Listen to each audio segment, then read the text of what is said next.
भाई net JRF के paper में बच्चों का एक सवाल ये होता है कि हम नेगेटिव मार्किंग से कैसे बचें, क्योंकि आपको पता है कि नेट के पेपर के अंदर जो नेगेटिव मार्किंग हो कितनी होती है 1/4, इजंट इट। और जो आपका आईआईटी गेट होता है वहां पर आपको पता क्या होती है 2/3 नेगेटिव मार्किंग। यानी यहां पर आपका एक क्वेश्चन अगर एक नंबर का गलत हो गया तो आपके 0.25 मार्क्स खत्म हो जाएंगे। और अगर मान लिया भाई आपने एक 4 नंबर का क्वेश्चन गलत कर दिया तो उसके तो नंबर आपके गए ही गए, साथ में 1 नंबर आपका एक्स्ट्रा कट जाएगा।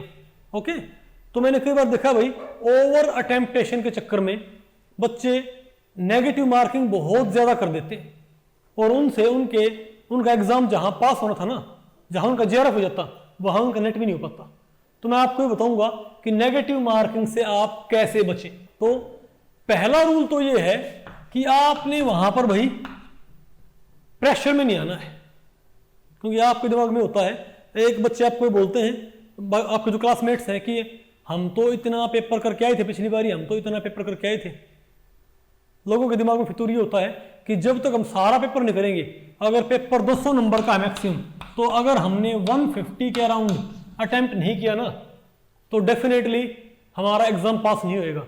एक सबसे बड़ा जो भाई प्रेशर होता है माइंड के ऊपर ये होता है। लेकिन आपको पता होगा आमतौर पे जब मेरिट लिस्ट लगती है जनरल कैटेगरी की तो 100 में अगर नेट हो गया ना तो 110 में क्या हो जाएगा जीआरएफ, अगर 90 में क्या है नेट तो 100 में क्या हो जाएगा जीआरएफ, और 95 में अगर नेट है 105 में क्या हो जाएगा तकरीबन जीआरएफ। तो आपको पता है कि 90 से लेके 100 के बीच में नेट की कट ऑफ वेरी करती है।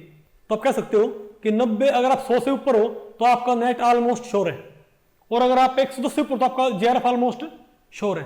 तो अब आपके दिमाग में ये बर्डन क्यों होगा भाई कि आपने 150 का अटेम्प्ट करना है, क्योंकि 110 से ऊपर आप गए। अगर आपको आता है 130 का तो कोई दिक्कत नहीं, अच्छी बात है भाई। आपको ये मानो सही कौन सा आता है 120 का आपको बिल्कुल पता भाई कि मुझे पक्का आता है, उसमें कोई भी डाउट नहीं है। उसके बावजूद आप अटेम्प्ट करते हो, बताओ कितना, क्या बोलते हैं 170 का 190 का, सिर्फ इस बात की वजह से कि भाई हमने ऐसा सुन रहा कि आपको अटेम्प्ट करना है। तो उस चक्कर में डेफिनेटली तो क्या होगा, तो वो तो क्वेश्चन आपके एक्स्ट्रा गलत होंगे, वो आपका फिर नुकसान कहां पर आएगा बताओ। जो आपको सही आया था उनमें से वो नंबर भाई नहीं कटेंगे क्या, इजंट इट। मान लिया फर्ज करो आपको 110 नंबर का ही आता है, मान लिया आपको 115 नंबर का आता अच्छे से बिल्कुल, तो आपका जीआरएफ हो जाना चाहिए ना।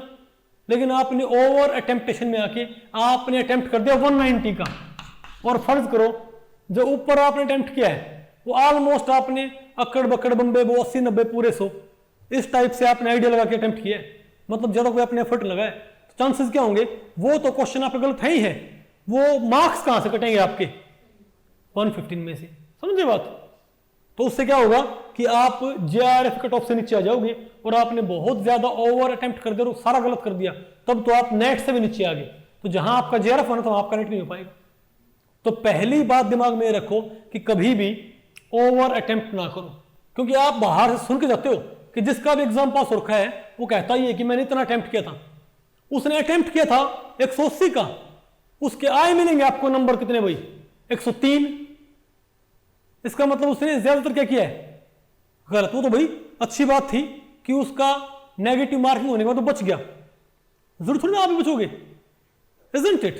तो पहला तो ये है कि आप ओवर अटेम्प्टेशन मत करो, ओवर अटेम्प्टेशन सबसे बड़ा खतरा है।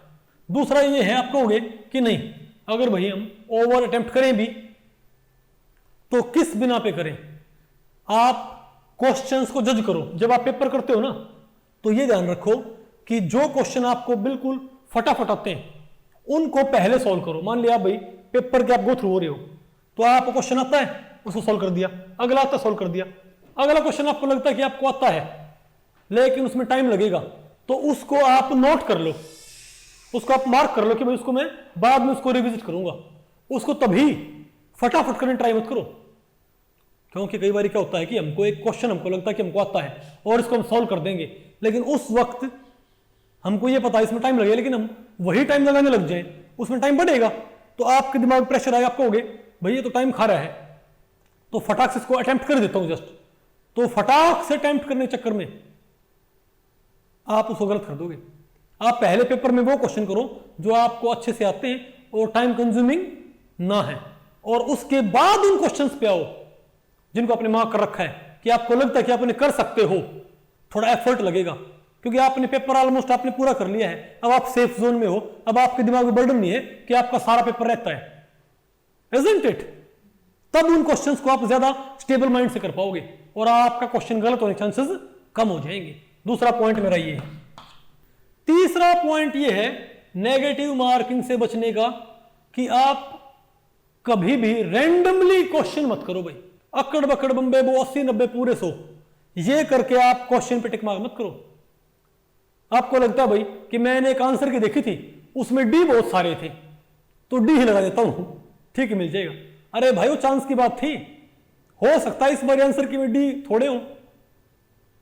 और कईयों ने ये बात फैला रखी है कि सबसे ज्यादा आंसर आपको बी मिलेंगे तो बी पे टिक मार्क कर दो। ऐसे ये टेक्निक भाई बराए मेहरबानी ना लगाओ। अगर किसी क्वेश्चन का आपने तुक्का मारना भी है, ठीक है, तो उसका तुक्का तब मारो जब आप उसके बारे में एटलीस्ट 60% श्योर हो। अगर 60% से कम आपको लगता है कि भाई ये क्वेश्चन आंसर इसका नहीं होना चाहिए तो उसको अटेम्प्ट ही मत करो। कम से कम आपको 60% से ऊपर आपकी श्योरिटी होनी चाहिए। ये वही है तीसरा पॉइंट।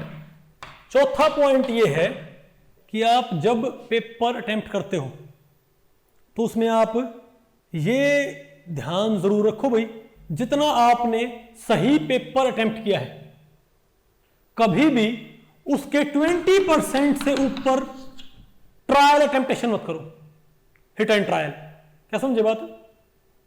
अगर आपको लगता है कि आपने 100 नंबर का आपने पेपर कर दिया है सही सही, तो आपको पता आप बॉर्डर लाइन पे हो, आपको भाई अब तो चांस आपको लेना ही पड़ेगा, तब भी मैं आपको कहता हूं कि आप सिर्फ और सिर्फ 20% ऊपर तक पहुंचो बस।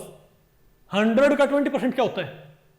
20, यानी आप 120 से ऊपर मत पहुंचो कभी भी अटेम्प्टेशन में। ये नहीं है कि आपको आता सही सही 100 नंबर का और आप अटेम्प्ट करो 140 का ना। सिर्फ और सिर्फ अपना जो ये ट्रायल का जो पोर्शन है इसको 20% तक ही सीमित रखो, 20% तक ही ट्रायल को महदूद रखो भाई, उससे ऊपर मत जाओ।